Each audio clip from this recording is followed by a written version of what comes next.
السلام عليكم. سؤال من متتبع: شنو هو الوقت المناسب للخروج من العملة؟ سؤال مهم هذا بزاف وعجبني نجاوب عليه واخا تياخد واحد الافور كبير. صديقي، هنا دخلتي في الفهم ديال السايكولوجي والسايكولوجي ديال كريبتو. الا فهمتي غير هذا الفيديو كيف ما غنشرحه لك بهذه الطريقه المبسطه، راه غادي تجيبها تقريبا واحد 80 85% نسبة النجاح في الوقيته ديال الخروج. ولا جبتيها بديك النيفو ما تبقاش طمع كثر، هذاك راه بركه، لان راه توب تريدرز في العالم راه ما تيجيبوهاش 100% الا القليل اللي كان محظوظ وسطر عليها محظوظ فقط. يلا معايا وغنوريك. مثلا غادي نجيو هنا وغنديرو بانك دخلتي على البيتكوين في ديك 35 مليون. خذ البيتكوين وطبق هاد الاستراتيجي على اي عمله الا القليل بحال الميم كوينز. رجعوا 35 مليون حطيتيها في بيتكوين، بقى البيتكوين غادي كلشي تيهضر في التلفازه البيتكوين يوصل لمليار 60 مليار 80 مليار بلا بلا بلا بلا. انت ما خصكش تسمع داكشي، شد النوز. بقيتي غادي معاهم تتسايكلي، طلع هبط طلع هبط طلع هبط طلع هبط. بطبيعه الحال هنا ما كانوش ارباح كافيه بانك تخرج. سير معايا صديقي بان هنايا البيتكوين وصل حتى لديك 74 كما حنا عارفين ولا 75. هنا كان الانديكيتور بانك كان خصك تخرج، مي ما غاديش تشوفه في التشارت وما غاديش يقولوا لك اليوتيوب بس. الوحيد اللي غيعرف راسو فوقاش يخرج هو انت. الا تبعتي واحد الطرق سهله ومعقده في نفس الوقت على حساب النيفو ديالك. يلا معايا هنايا وغادي نشوفوا. درت لك واحد الماب هنايا. اول حاجه صديقي باش تخرج في الوقت المناسب هي خص يكون عندك البلان. هاف ا بلان. البلان ديالك هي انت شريتي البيتكوين مثلا ب 35 مليون، معاياش باغي تخرج. واش ملي باغي البيتكوين يوصل حتى ل 70 60 40 غترجع ثاني وتقول لي وباش غادي نعرف انايا؟ اوكي، اول حاجه دير البلان ديالك دي سي اي. ثاني حاجه من بعد ما دير البلان ديالك هي خصك ما تبيعش الا تحققوا واحد المعطيات. You can't sell unless price action above our three lines.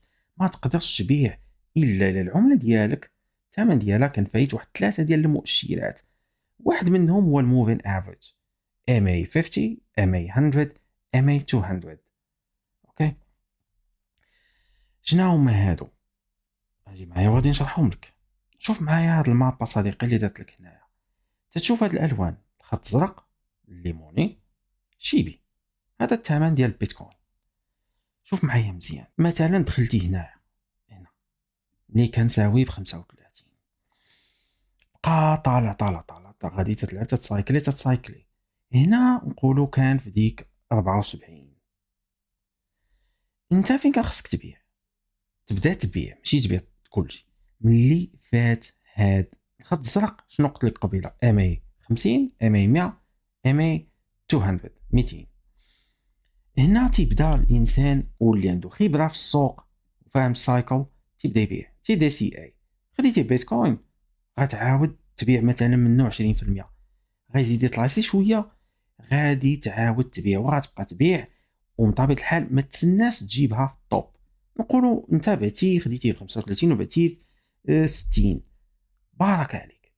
طلع ل 70 ما تيهمكش، انت ما كنتيش عارفو غيمشي ل 70. شوف معايا شنو طرا من بعد الصعود، بقى تيهبط.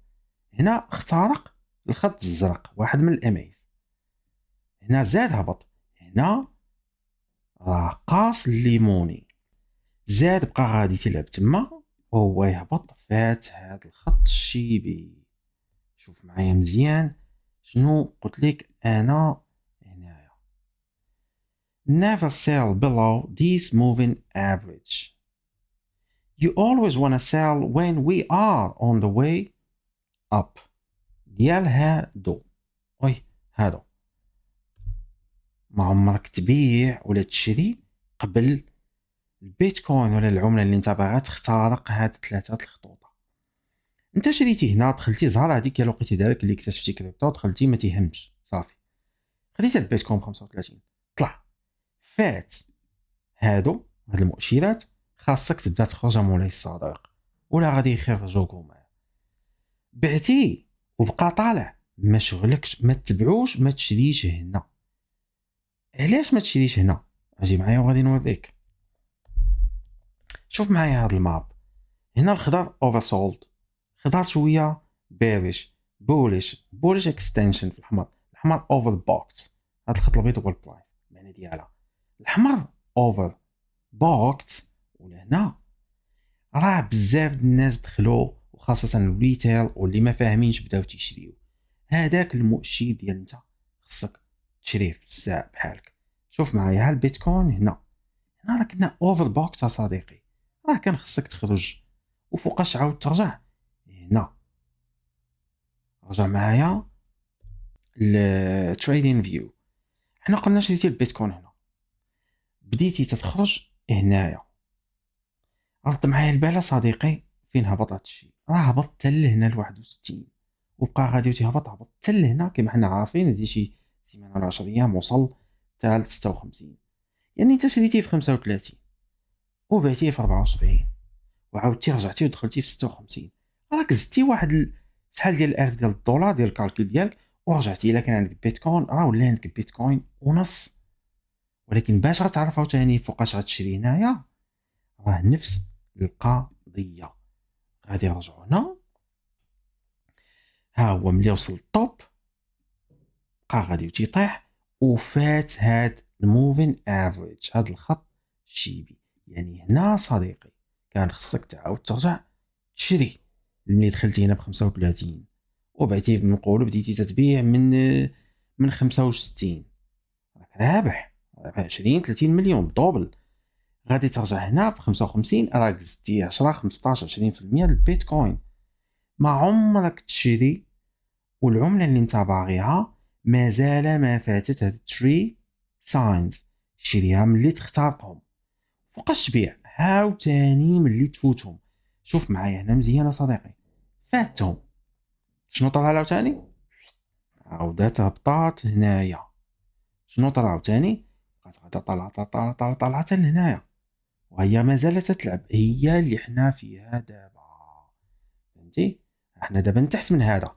يعني كان خصك تشري، ملي كان طاح في 55 تقريبا وتسنى ملي يفوت هاد الساين وتبيع. هاد التشارت فيه بزاف د المعطيات ما غاديش نكثر عليكم لان غتلفوا. هذا مثلا سميتو باور لو اوسكيليتر، كيف ما تشوف هذا شويه ادفانسد، غادي نبقى بعيد عليه، غنخليكم في البيسكس. هذا تساوي سهل تقدر تعرفوا. هذا سميتو ماير مالتيبل برايس باند، خليكم عليه. قوس قزح ما عندكم ما ديروا به. هذا تا هو يكون صعيب عليكم شويه، بقى لكم حاجه واحده اخرى. شنو هي اللي شرحت لكم في الحلقه الاخرى؟ سميتها فير اند جريد اندكس. راه غادي تجي تشوف هنا الفير اند جريد اندكس نفس السيناريو اللي تيديروا في الموفين افريج وديك ثلاثه ديال الخطوط اللي وريتك تيديروا الفير اند جريد اندكس. رجعوا هنايا قلنا خصك تكون فاهم الموفين افريج MA 50 100 200. ما عمرك ما تشري وهما فاتوا الخط الفوق طالعين، ما عمرك تبيع وما هبطون تحت الخط، لان غادي تكون ديما في الخساره. هي هذه. ثالث حاجه قلنا عليها RSI the relative strength index. رجعوا ثاني هنا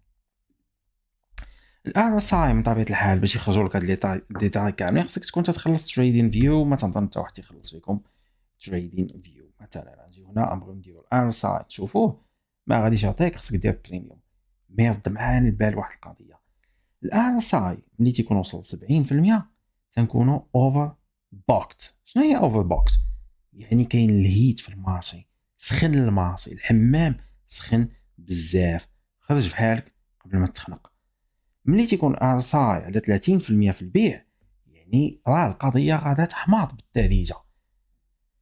دير معايا، فهمتي القضيه ديال الموفين افريج؟ فهمتي القضيه ديال RSI؟ فهمتي القضيه ديال فير اند جريد اندكس؟ فير اند جريد اندكس مثلا امولاي الصديق طلع 80 هنا. ما تشوف مع الفير اند جريد اندكس ملي توصل ل 80 راه ساعه الخروج بدات. بديتي دي سي اي غتشوف الفير اند جريد اندكس وصل مثلا 80، الار اس اي ضرب في 70. صديقي ثلاثه الخطوط تا هما فاتهم العمله ولا البيتكوين ديالك، فات هاد الام اي موفين افريج. صديقي راه ساعه الخروج، ما تبقاش تابع الايموشنز ديالك. هنا فين ترجعوا مايند ان ايجو. يعني يا مولاي الصديق خصك تكون متحكم في راسك. باش غتحكم في راسك راه ماشي انت غيكون عندك سيلف كنترول راسك، راه امبوسيبل. انت بشر تخلقتي بواحد ديفو. يعني الانسان تخلق بديك الطبيعه ديالو، باغي الفلوس، باغي يجري موراهم، باغي يدير لامبوسيبل. وهنا فين تتعمى. ملي تكون داخل الاستراتيجي ديالك راك ما تتغلط. بحال البوت، بحال الروبو، ما تيغلط الا في حالات قليله. يعني لا كونتروليتي اول حاجه، كان عندك البلان، انا شريت البيتكوين ب 35 وباغي نخرج منه 60 وما شروقيش، واستعملتي هاد المعطيات اللي هما ما تبيعش الا العمله ديالك فاتت موفين افريج، اوكي، او استعملتي ار اس اي لمصلحتك. يعني الا فات 70% خرج سيدي من الحمام. ار اس اي ليفل 70% كيف ما تشوف هنا، اتس اوفر بوكت، راه بنادم دخل بزاف. المعنى ديالها تايم تو سيل. وخدمتي بالفير اند جريد اندكس اللي مثلا ضرب 75 88%، بدا دي سي اي وتخرج بحالك. وبهذه الطريقه امولاي السلطان راه امبوسيبل يدار لك القالب في هذا السوق. فهمتيني؟ نتمنى تكون فهمتي. وراه درت لامبوسيبل وبسط لاقصى الدرجات باش تفهموا هذا الشيء. بامكاني نمشي اكثر ونتعمق اكثر، مي غادي تبقاو تشوفوا هذا الفيديو غادي تقنطوا وغادي تخليو، غتمشيو ترجعوا اللي كنتو تديروا قبل وغتلقاو الخساره. نشوفكم في الفيديو الجاي.